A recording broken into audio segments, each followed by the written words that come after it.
All right, welcome back, everybody. It is 6:12, and it's time now for Matt in the Morning. And today, he is here with an Oscar-nominated filmmaker from Illinois to talk about his new project. That's right. Director Bing Liu just debuted his first foray into fiction, Matt. Yes, Rockford native Bing Liu is most known for his Oscar-nominated documentary, Minding the Gap. Now he's made an adaptation of the novel Preparation for the Next Life, which we'll talk about in a minute.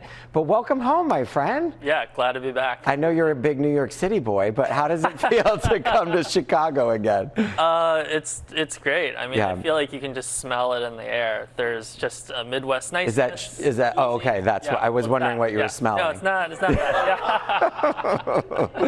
bad. But do you get emotional because you really started your career here?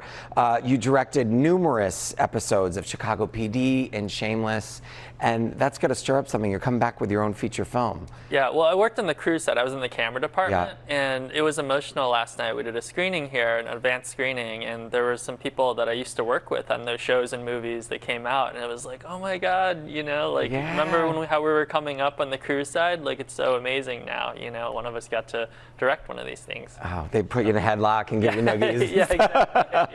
Yeah. Well, we'll talk about this film. I know it's personal to you and the story itself, and set it up for people what this is all about. Yeah, it's about an immigrant woman who moves here from China, and she ends up in this neighborhood in Queens in New York City called Flushing. It's an amazing Chinese enclave, and she has a run-in with this army veteran who has just come back from a few tours in Iraq, Afghanistan, and they have this chance meeting on the street, and there's something about them that just draws them together. They're both outsiders living in the fringes, and they just find something special together. And so she has to decide, do I want to try to make a life with this guy? Why don't we take a quick look at a clip? You may suffer in this life. You struggle, you have pain, but you will have peace in the next life.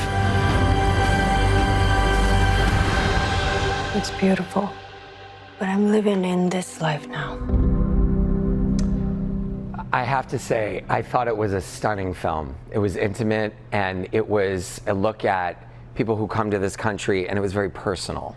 And was that important to you to make this more film about humans as opposed to someone who's just a number trying to get into a country? Yeah, absolutely. You know, Roger Ebert, the great Chicago film critic, he says that movies are empathy machines. And so, you know, I really wanted to try to utilize this medium to make people feel something.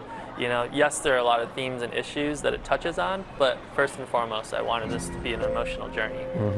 And I know your mom had a journey and brought you here. Have you showed her the film, first of all?